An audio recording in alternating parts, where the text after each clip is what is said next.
आदमी करेगा बिहार के विकास? क्या आप सभी को सच में लगता है कि ये आदमी बिहार के विकास करेगा, बिहार बदल देगा? एक मिनट, कहीं आप भी धोखे का तो शिकार नहीं हो गए हैं? मैं भी इस धोखे में पड़ा हुआ था।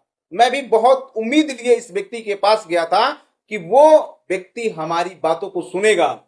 जब यह व्यक्ति आज ही चुनावी सभा कर रहा है और उसमें आपकी बात नहीं सुन रहा है, तो कल होकर के ये आदमी जो है आपकी बात क्यों और कैसे सुनेगा?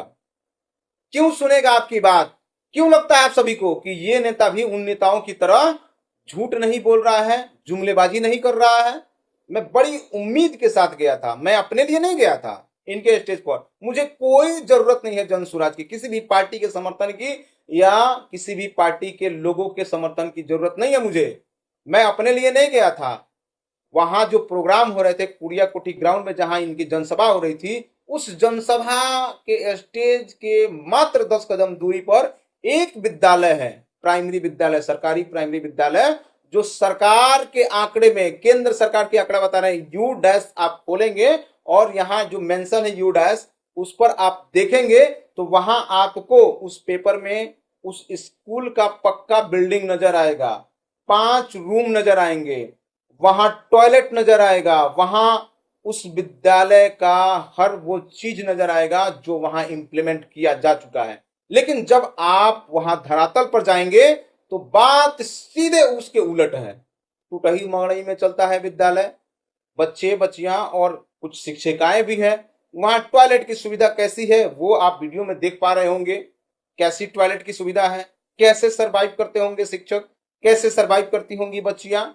दलितों की बात सब कोई करता है, लेकिन दलितों की हक की बात जहां तक आती है वहां सब कोई पीठ दिखाने लगता है।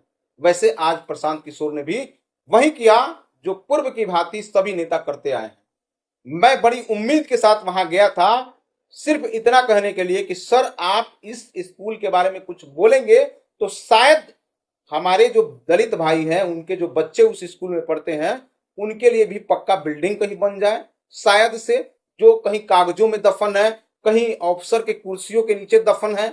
उन चीजों को उजागर करने के लिए मैं गया था। मैं इससे पहले वहां कई वीडियोस बना चुका हूं, दिखा चुका हूं।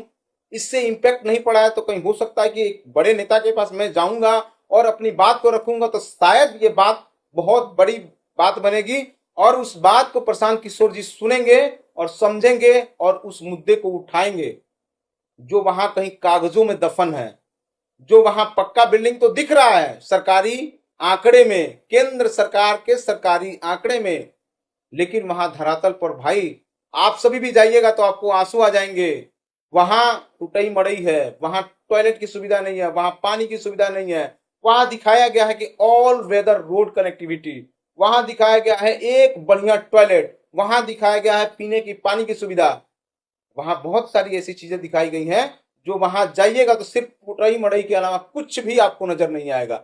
मैं अपने लिए थोड़े गया था वहां। प्रशांत किशोर जी कहते हैं कि मेरा चुनाव चिन्ह है बस्ता छाप, और बस्ता छाप पर आप वोट दीजिएगा तो आपके बच्चों को एजुकेशन फ्री में दिलाएंगे, बढ़िया स्कूल में दिलाएंगे।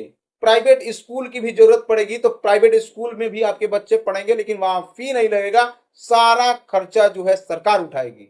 लेकिन जब दलितों के हक और आवाज की बात हुई है तो ये फिर से वही पुराने नेताओं की तरफ पीठ दिखा के निकल लिए हैं। सुनना भी उचित नहीं समझा है इस महोदय ने मेरी बात को। मेरा तौहीन हुआ नहीं हुआ उससे कोई लेना देना नहीं है मुझे। मेरी अगर प्रतिष्ठा भी वहां गई होगी तो मुझे उससे कोई फिक्र नहीं है, उसकी कोई चिंता नहीं है।